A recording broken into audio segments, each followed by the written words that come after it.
MP Kesineni చిన్ని మాట్లాడుతున్నారు. Live చూద్దాం. ప్రజల్లోని ఏ విధంగా నువ్వు భావించావు? ఇది నీ సామ్రాజ్యమో లేకపోతే నీ రాజ్యమో అనుకుంటున్నావా? ఇంత విధంగా దుర్వినియోగం చేస్తున్నావు.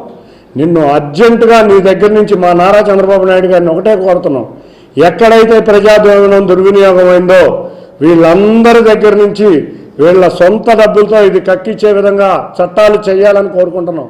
తప్పకుండా మరొకసారి ఇటువంటి వ్యక్తులు ప్రజాధనాన్ని దుర్వినియోగం చేయని విధంగా మీరు కృషి చేయాలని మా చంద్రబాబు నాయుడు గారిని, మా కూటమి నాయకులందరినీ కోరుకుంటున్నాం.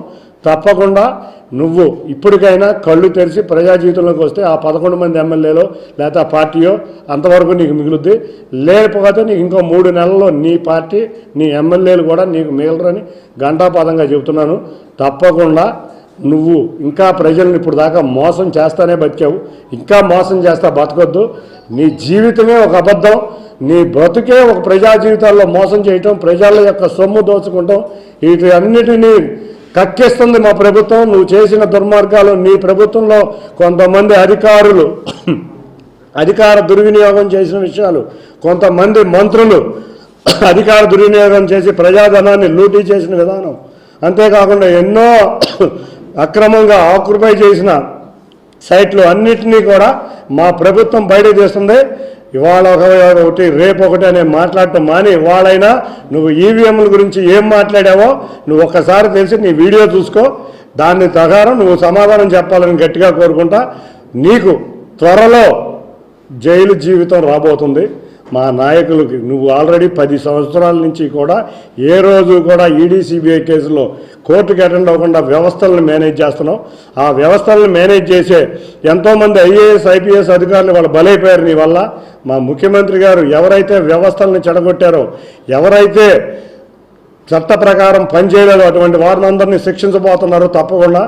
అంతేకాకుండా మేమందరం కూడా ఇవాళ రాష్ట్రం బాగుండాలి, రాష్ట్ర ప్రజలు బాగుండాలి, రాష్ట్ర ప్రజలకు సంక్షేమం రావాలి, అభివృద్ధి రావాలి, అందరూ కూడా పండగ వాతావరణం ఇప్పుడు ఏ విధంగా పండగ వాతావరణం ఉందో వచ్చే 10 సంవత్సరాల్లో ఇదే పండగ వాతావరణం కొనసాగి మళ్ళీ ఆంధ్రప్రదేశ్ అనేది మళ్ళీ నెంబర్ 1 రాష్ట్రంగా నిలబెట్టే విధంగా మేము మా నాయకుడు చంద్రబాబు నాయుడు గారు కానీ, పవన్ కళ్యాణ్ గారు కానీ, భారతీయ జనతా పార్టీ గారు కృషి చేస్తుందని అందరికీ తెలియజేసుకుంటా.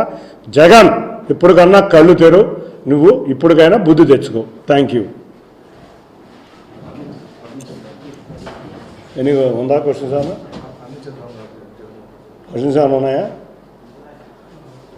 ఇంకొక విషయం, ఆల్రెడీ వైజాగ్ ప్యాలెస్లో చూసాం, ఇవాళ విజయవాడలో ఫర్నిచరు ఎన్ని వేల కోట్లు, దాదాపు 500 కోట్లు ఫర్నిచర్ అంటున్నారు. అది ఫర్నిచర్ దొంగని జనాలందరూ అంటున్నారు.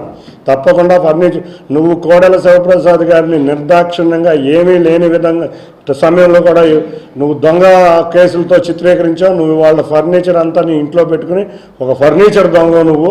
తప్పకుండా వాటిని గవర్నమెంట్కి హ్యాండ్ ఓవర్ చేయి. ఇప్పటికైనా హ్యాండ్ ఓవర్ చేసి బుద్ధి తెచ్చుకో. Thank you.